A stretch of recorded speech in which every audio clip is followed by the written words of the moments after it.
The next transaction, March 31st, Kristen Reyna discovers that a mirror is damaged and cannot be returned to the manufacturer. Reference number inventory adjustment number 1. So at the end of the accounting period, a company that has inventory needs to go count the inventory, and if any inventory has been stolen or lost or damaged or misplaced, you have to adjust the inventory account downwards. And what is the other account that we're going to use in the transaction? Well, here's a screenshot of the PowerPoint slide from Intro to Accounting 2 where we talk about adjusting for inventory. So notice the debit account is cost of goods sold, and which is an expense. The E plus is reminding you that it's an expense going up.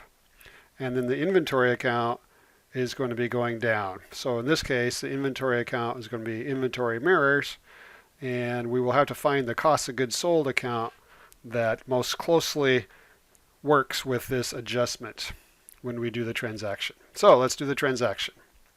I'm going to go to the home page. Now there's two ways to find the inventory adjustment.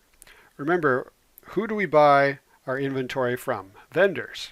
So we could go to the vendors menu and then go down to inventory activities and then choose adjust quantity / value on hand. Or if you're already on the home page like I am, you could go over to here to inventory activities, click on the down arrow, and choose adjust quantity / value on hand.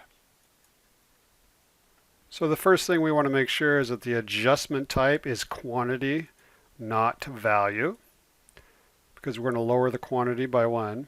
The adjustment date is the 31st. Adjustment account. So this is the debit account, the cost of goods sold account that we're going to use. So we're going to open this up, look at our cost of goods sold accounts, and we've got one already set up for inventory adjustments. So we're going to use account 5900 inventory adjustment, and notice the type of the account is cost of goods sold. And we can ignore this. It's telling us that most companies use an income or an expense, but actually cost of goods sold is an expense. We're going to ignore this. I'm going to say don't bug me anymore, and then click OK.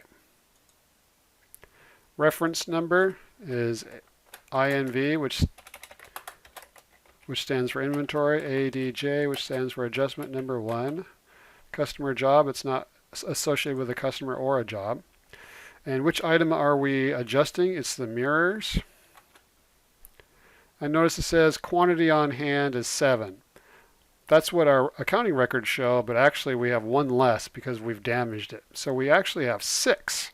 So we're going to enter the actual quantity we have, which is 6. And then if I click on a different field, it will automatically update the quantity difference field.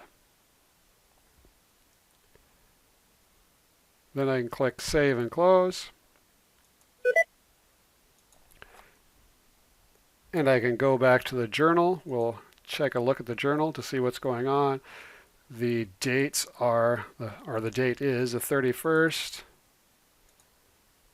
Click refresh.